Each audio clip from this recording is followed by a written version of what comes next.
Ladies and gentlemen, welcome to Shell headquarters in Melbourne. Today, as the eyes of the world turn to the Albert Park Grand Prix and the first Formula One Grand Prix of 2012. We're lucky to be joined here at Shell's Melbourne office by Cara Tredget, who's Shell's Ferrari's technology manager, and Cara's here to answer some of your questions. So welcome, Cara. Oh, thanks for having me. Now, Cara, would you walk us briefly through a typical week for the fuel team, both before the race and also on race day? Yeah, absolutely. So Shell always sends 3 technical people to every Grand Prix race of the season, so that's 20 scheduled for 2012. And the team will typically get there on a Sunday or a Monday before the race weekend. And the Monday and the Tuesday are spent setting up our Shell trackside laboratory. And that is a lab that we have at every single race of the season, and we have it in the Ferrari garage. And it's an area where we have all our equipment and can do lots of bespoke testing for the Ferrari Formula One team. So Monday and Tuesday we'll set up the lab, make sure that everything's working, check and calibrate all the instruments. Then Wednesday's when the fun really starts. So we start getting samples of engine oil and fuel from the Ferrari Formula One team. We start testing those and things start to get really exciting. On Thursday and Friday they start actually firing up the engines, and on Friday the cars actually start going around the track. So we take samples. Those prizes are, so we just thought a reminder of that. Okay, cool. But obviously, Cara, before joining Shell, you know, it was obviously an interesting path that led you to this really interesting job. Can you give us a little bit of background on what you did before you joined Shell? Yeah, so I certainly count myself very lucky because I think I've probably got one of the very coolest jobs in Shell. I never really thought I would have a job like this, and when I was at school and stuff I just really enjoyed science and particularly chemistry. So when I finished in the UK in what we called my A-levels, I decided to go and do chemistry as an undergraduate at university, and after that I really enjoyed it and thought I wasn't done with studying yet, so I stayed on and did a PhD in inorganic chemistry. But after all that time at university I decided I wanted to do something that was maybe a little bit more practical, had a little bit more application in the real world, so I decided to join industry in a scientific capacity. So I was lucky enough to get a position with Shell where I worked in the aviation technology department. So I was involved in developing and investigating aviation lubricants and aviation fuels, which was a really fantastic experience and I absolutely loved it. And then I think I was in the right place at the right time when this fantastic Ferrari job came up. It's no doubt a very exciting job. Now, Cara, we've got the first question from one of our listeners. So Jay Strauss has asked, what sort of tests does Shell run on their race fuel to make sure it's up to the standards before the race? And secondly, what sort of equipment do Shell have in their race side laboratory? Yeah, so really good question. So the FIA, who are basically the regulatory body of the Formula One sport, have a very strict specification on Formula One fuel. And when we develop a new race fuel for Ferrari, which we're constantly doing, we have to basically pre-submit a sample to the FIA to get it approved. And basically, one of the things that the FIA do is take a GC, or gas chromatography trace of the fuel. And that's a little bit like a fingerprint of the fuel. And it basically splits the fuel out into all its distinct components. And then what the FIA can do at any point over the race weekend is come and take a random sample of Ferrari fuel from the car, from a drum, from the Carlotta, which is one of those refueling rigs that they have in the garage. And they can basically double check it against the sample that we pre-submitted. So the way I like to think of it is a little bit like drugs testing and athletics. Are we actually using the fuel that we said that we would use, and making sure that we haven't put anything a little bit dodgy in there? So basically what we have in our trackside laboratory is one of those, or actually 2 of those GC, or gas chromatography machines. And what we're constantly doing is checking samples of the fuel from the drums, from the Carlottas, from the car, to check that there hasn't been any inadvertent contamination. I should make it clear that we never would deliberately contaminate the fuel, but you might have a very innocent source of contamination. For example, some grease from a mechanic's glove, or say we've changed the fuel and there's a bit of the old fuel from the last race left in there. So GC analysis is one of the main things that we're doing on the fuel. Okay. Well, is there something about the Formula One engines that mean they need a pure mix of fuel, and that the contaminants are, you know, particularly harmful to those engines?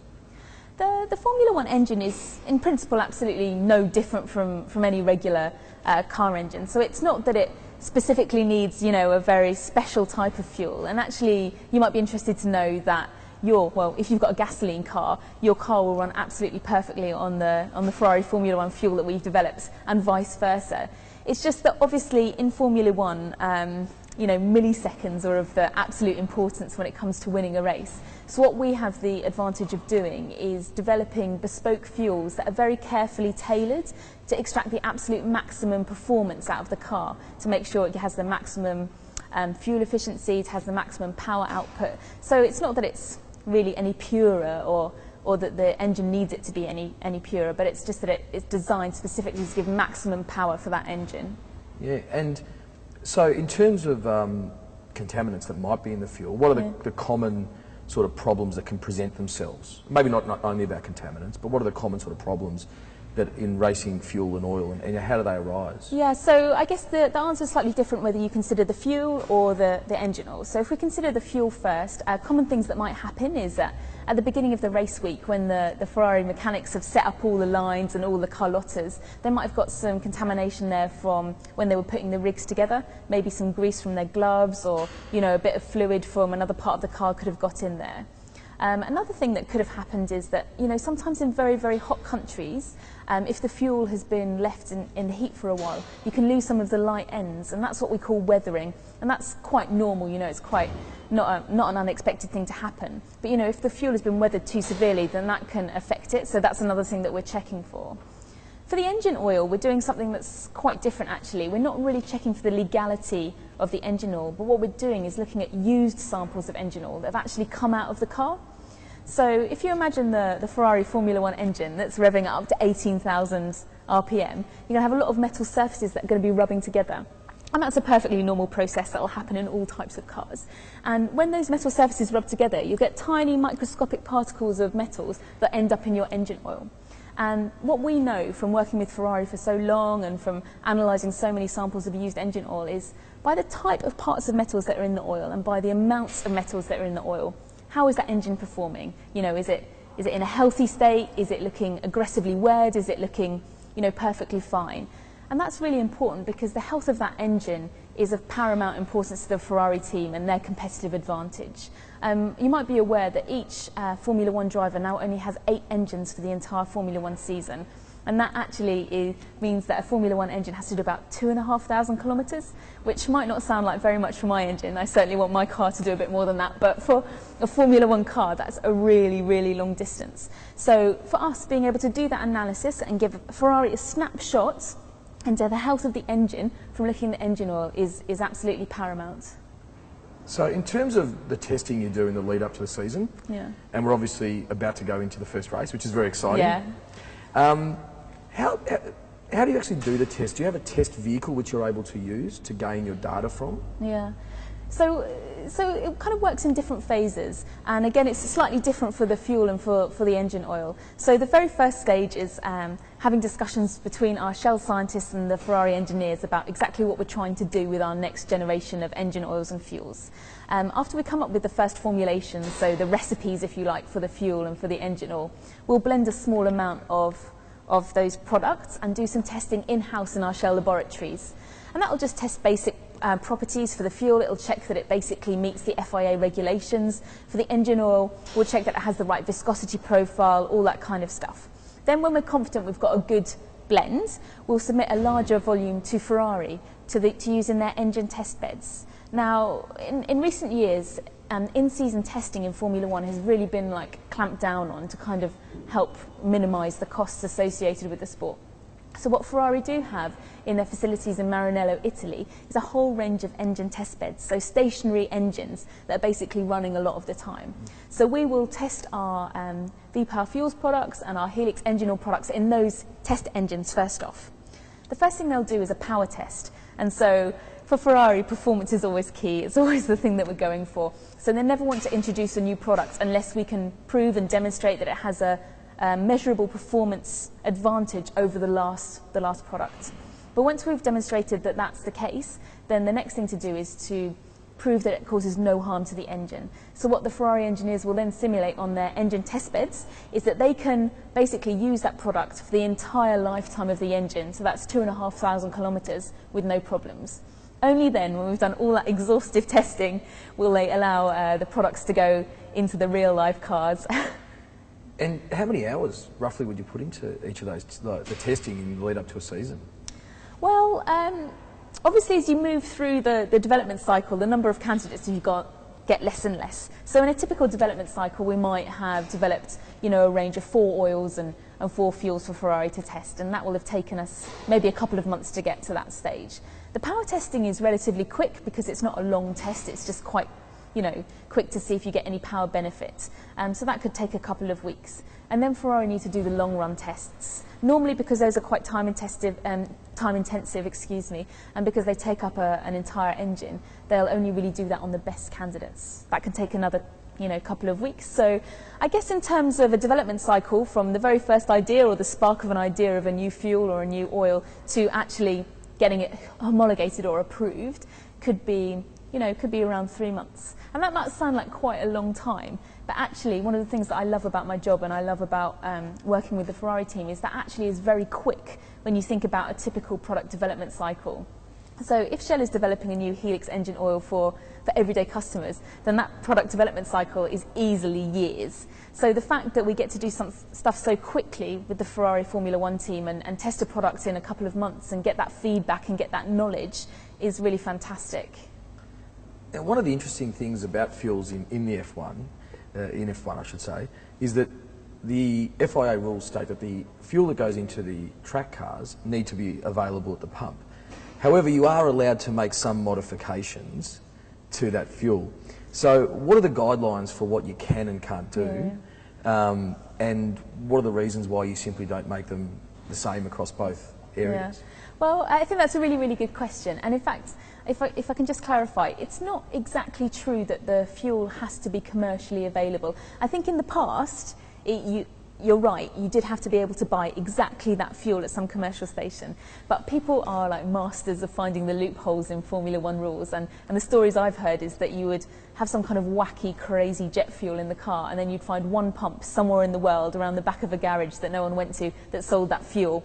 And so that means that the fuel wasn't truly, really a commercial fuel. So to clamp down on that and to ensure that there really is a really good technology transfer and read across between regular road fuels and Formula One fuels, the FIA really stipulate the types of chemicals and the types of fuel components that go in the Formula One fuels. So for example, they say you can have paraffins, which are long, straight chain carbon hydrogen molecules. You can have aromatics up to a certain amount. You can have olefins, which are kind of carbon double bond containing species, up to a certain amount. And so they specify all these different types of chemicals, and they also ban a lot of type of crazy chemicals that you would never find in normal road fuel. So really the ingredients that we have to make the Formula One race fuels are they're identical to the ingredients that we can make up normal road fuel. So in our Shell V-Power racing fuel that we provide to Ferrari this season, we have up to 200 different kind of fuel components in there. And the difference between that fuel and regular road fuel is that really we can really optimize and get a very sensitive balance of those different components and optimize the ratio that they are together to get the maximum performance out of those engines. My colleagues make fun of me because they say that they have to basically develop fuels that work for the whole world's fleet of cars, whereas I only have to worry about 2 cars. And I guess that is an advantage that I have, that it's only those 2 cars that I really have to optimize for. So it's not that they're different in composition, it's that they've just been optimized differently. And how do you find working under the FIA's conditions? Surely at times you might find it a little bit limiting. I mean, you are a scientist, yeah, and you might think of some really, cool new solution or product. Do you find that restrictive working under the rules? Yeah. So you might think that, you might think, oh, I just want to stick all this kind of crazy stuff in there. But in fact, the fact that it is so regulated, one, it's really good because it means that there's a really strong tie-in with my other fuel scientist colleagues who work on our regular Shell V-Power programs, that everyone can buy. So that means that there's a really close link, and the technology programs they're working on and the ones that I'm working on, there's a good transfer between the two.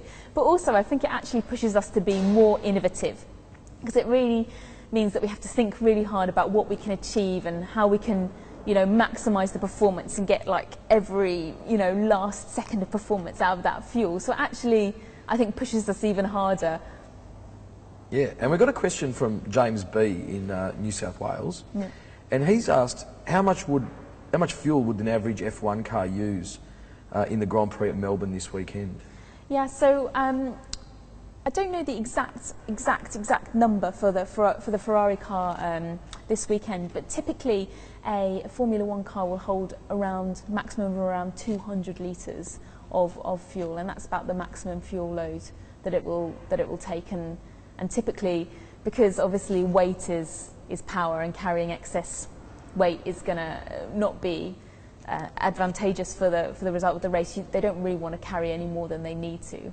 I don't know if you guys are aware, but the FIA rules state that there must be a litre of fuel left in the car at the end of the race, and that's so they can take that sample, like I was talking about before, to check that it's the same type of fuel. So ideally what the teams want to do is put just enough fuel in there that they end up with exactly 1 litre left at the end. Yeah. And we also got a question from Jack. I'm not sure where Jack is from, but he's asked, what are your thoughts on kinetic recovery technology, and how has it affected what you do in working with Ferrari? I think that's a really, really good question, and the KERS system, which stands for Kinetic Energy Recovery System, had quite an interesting introduction into Formula One. It was introduced and then it disappeared, and then it was introduced by some teams again last year. It's had, well, I guess 2 really direct impacts on what we do. I guess the first and most obvious one is that Shell has developed and supplies a bespoke KERS cooling fluid for the Ferrari Formula One team. So the introduction of the KERS unit has actually meant that we've provided an additional product to the Ferrari Formula One team. So that's the one main area. But actually also last year, the KERS unit was reintroduced, and where it actually sits in the car, it actually sort of took up some space where the fuel tanks would be. So it actually meant that the fuel tanks had to be smaller. So that also had a really direct and really important impact in our fuels development work, because it wasn't enough just to optimise fuel in terms of power. We also had to think about designing for increased fuel efficiency, because we knew that we wouldn't have as much space in the car as we typically had in the past. Yeah, and we're working in an age when we hear a lot about fuel efficiency. Yeah. And we know that motorists are always looking for more efficiency, and also that there is a lot of attention on carbon. Yeah. And carbon emissions. So do you find yourself working with looking for alternative ways of powering the car? Maybe alternative fuels, alternative technologies. Yeah. Obviously biofuels are one option, and so forth. Yeah. And obviously the FIA are likely to move towards greater bio component in fuel. Yeah, yeah. What are your insights in that area? Well, so there's actually already a bio component mandate in the FIA fuel specifications. So all Formula One fuels have to contain a minimum of 5.75% biofuel component. And so we've been having that in there since the fuel was introduced. But rather than this kind of stick in kind of any old biofuel, I don't want to say it like that, we see our technical partnership with Ferrari as a way to really use it as an opportunity to test novel and advanced biofuels, and really use it as a testbed to advance our knowledge in that area. So I certainly see that as a really interesting and exciting way moving forward. I think in addition, as we move forward, there'll be really big engine change regulations introduced in 2014, which will further limit the amount of fuel that can be used, which will even further increase the importance of fuel efficiency. Alternative power mechanisms and power boosts, such as the KERS system, will be upped, and also the engines will be quite radically downsized. So currently we have 2.4 litre V8 naturally aspirated engines. In 2014 they're going to be downsized to V6 1.6 litre turbocharged, and I think that's all really the FIA and the Formula One sport trying to reflect the changes that are happening in the everyday world, smaller engines with the same output. Well, a 1.6 size is about the same size as a average Corolla or a small car, isn't it? Yeah, I think they'll still go a little bit faster. Yeah, that's right. They sure will. No, but yeah, you're absolutely right. Yeah. So you're obviously at the start of a journey. Yes. With this year. Yeah. Is there something you're looking forward to the most in terms of the technology and in terms of your daily activities? Is there something that you sort of keeps you excited in your second year in this job and gets you out of bed in the morning? Oh, well, it's just so exciting. I mean, even though it's my second year, I can honestly say that I wake up every morning kind of really, really excited and love it so much. And I think this is a really, really exciting time going into the first race. You know, pre-season testing is so limited now that you can't really get a really good feel of where the team stands. So coming into this first race and everyone's checking each other out, wondering who's going to be the fastest, what's actually going to happen, it's really, really exciting. If I go back to your question, I think for me, the thing that I'm really looking forward to this year is actually our programs on the 2014 engine actually really ramping up. So we've been working on those already, and of course we're always going to concentrate on our 2012 and 2013 programs, but we're going to start getting further and further along in our 2014 journey. The fuels and the lubricants that new downsized engine will require will be quite different. So we're going to have two parallel programs going on, and I'm really looking forward to getting really stuck into those. Well, Cara, you've obviously just arrived in Melbourne, ahead of the race on Sunday. Yeah. Thank you very much for spending this time with us. Oh, no. I'm sure our listeners will have had a huge insight into what you do. And so thank you very much. And to listeners, we'd remind you to keep an eye on the Popular Science website, where there'll be information about some prizes that are available. So Cara, thank you very much and good luck. Oh, thank you. It's been a pleasure.